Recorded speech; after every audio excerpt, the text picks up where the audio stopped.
Sister L. Report mula sa Kamara, bill na nabuo ng isang komisyon na tutulong sa mga investigasyon ng ICI. Isinusulong dyan sa Kamara. Sa detalye balita mo, RH12, Milky Rigunan. Manang Milky. Kaya saka isinusulong sa Kamara ang panukalang batas na layunin bumuo ng komisyon na tutulong sa Independent Commission for Infrastructure. Sa House Bill 5699, sinabi ni Navotas, Representative Toby Tiangco, bubuo ng Independent Commission Against Infrastructure Corruption o ICAIC na didinig at mag-iimbestiga sa lahat ng mga anomalya at kontrobersya na kinasasangkutan ng mga infrastructure project. Sa bill, ang ICI may kapangyarihan na magsampa ng kaso, mag-issue ng sabina at mag-implement ng preventive suspension, maging hold departure orders sa mga personalidad at government officials na pinaghinalaang sangkot sa katiwalian. Ayon kay Tiangco, ang komisyon ay magsisilbing daan para mapalakas ang kakayahan ng Independent Commission for Infrastructure na lumitis sa mga kaso.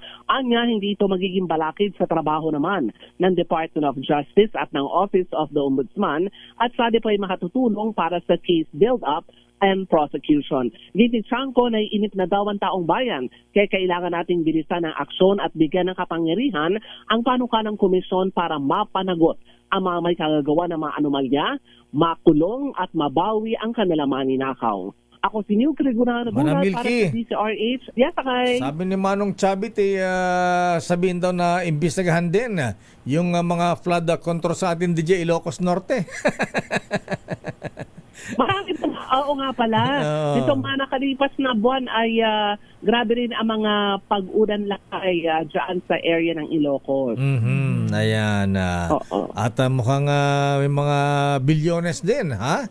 Yung sinasabi ni Manong Chavit, ewan ko lang. Pero hindi naman na ghost. Mukhang substandard. Yun lang.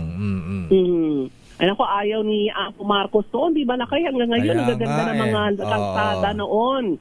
Hanggang ngayon, dyan sa may Ilocos Norte, kaya siguro ay hindi karapat-dapat lahat ng mga ghost projects sa ating bansa. Ayan, at saka yung 14 pala o 13 na contractors. Ba't di raw nababanggit? Ba't yung mag-asawang Diskaya ang binabanggit? Dapat imbestigahan din yung yung number 1. Ayan, na maganda raw ang misis. Ayan.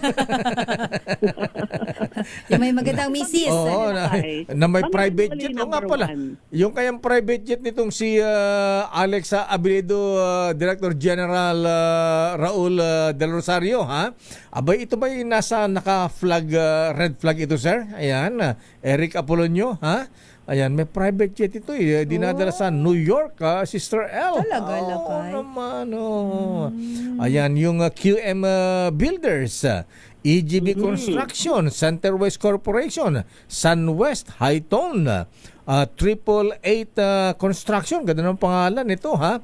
Royal Crown Monarch, Wawaw, MG Samidan Construction, LRTK Builders, at Road Eds Trading. Ayan. Itong Alam mo kasi lakay, kaya naging masyadong famous o sikat yung mag-asawang Diskaya. Kasi sa kanila mga interview, di ba lakay? At Sister L, na talaga ipinakita yung kanilang mga napakaraming sasakyan. Yes, nag-flex sila Oo, kaya nag-flex sila ng kanilang kayamanan, kaya natuon yung atensyon ng publiko sa kanila. Ayan, ang resulta, iniimbestigahan sila ngayon. Ayan, pero dapat di ba, yung gusto makita yung private jet ni Alex Abilido. Ayan, dumasumasa kayong maganda misis. Yung batang-bata. At saka itong si sino pa ba, ha? Ayan, itong Ernesta Roberta Blanco ng EGB. Ayan, itong si Yumir Villanueva, di pa natin nakita ang mukha ng mga ito, ha?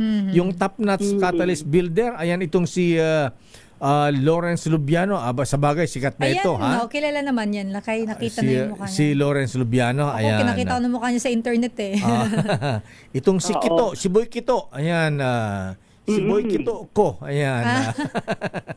So, Christopher. di ba magre-resume daw ang hearing ng Blue Ribbon Committee ni Senator Ping.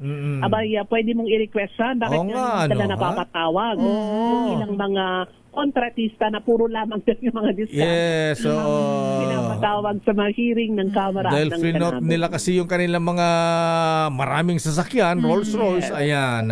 Pero meron mas matindi kasi ang mga ito may mga private jet pa, ha? Ayan. Talo pa ang mga Diskaya, ayan. Itong si Ay, mas Wilfredo Natividad, Mas Romeo Oo. Miranda, Mark Alan Arevalo, Marjorie Samidan, Luisito Tiki at Ryan Willie Uy, di ba? Mas magandang maimbestigahan at maipatawag ang mga yan lakay nang makita naman natin yung mga jet. Natawa na tayo dun sa mga luxury Oo nga. na mga Jet naman. Para kakaiba naman. Jet saka helicopter naman. Jet at helicopters lakay. Oh. At makita natin ano ba yung paano ba yung loob ng isang private jet, hindi ba? Oo. Usually may nagsisilbi pa siyang waiter, di ba ng Oo nga, Oo. kinakantsawan ka namin ni Sister Elsie Manon Chavit kanina, pasakay naman doon sa private jet mo, Manong. Yung ginagamit ni Presidente Bongbong nung kampanya. Ayan, pang-beauty queen lang daw sinasakay doon. Ay, gano'n. Hindi talaga tayo po pwede doon lakay. Malabo tayo doon. Sabi ko, si Sister El naman kahawig naman niya. Pwede. Yung ex ni Ronald. Ikaw talaga lakay kung sino-sino sinasabi mo, nakakaloka ka. Si Labi po ba yan, lakay? Yes. Nahulaan ko si Okay nga ron, Manang Milky. Happy Halloween. Happy Halloween, lakay. May nakita na bang pwedeng manalo ngayong umaga dyan sa News Center? Oo, marami ha. Ayan, Magdadagdag ka ba daw Manang Milks ng premyo? Dagdagan mo daw na 1,000. 1,000 lang daw, pwede na. Sige, papadala ko. Ayun! Narinig niyo yung News Center para sa inyo ha. Pang fourth prize ka daw. Pero Manang Milks, unfair sila. Bakit? Hindi na ako pinasali. Oo naman, dapat kaya ito, magdagdag pa ng premyo ito Ikaw magdagdag ka ng premyo, sister. Disqualified ako. Kung sumali ka, ikaw na naman ang mananalo. Ayun na nga daw eh. Ay, yung pakayabang. Hindi ko siya papanalunin. Ay, hindi ako papanalunin nila kay Manang Milks. It's unfair. Grabe daw ang pina-withdraw nila kay para premyo sa mga mananalo. Salary deduction nga. Lugi sila kay.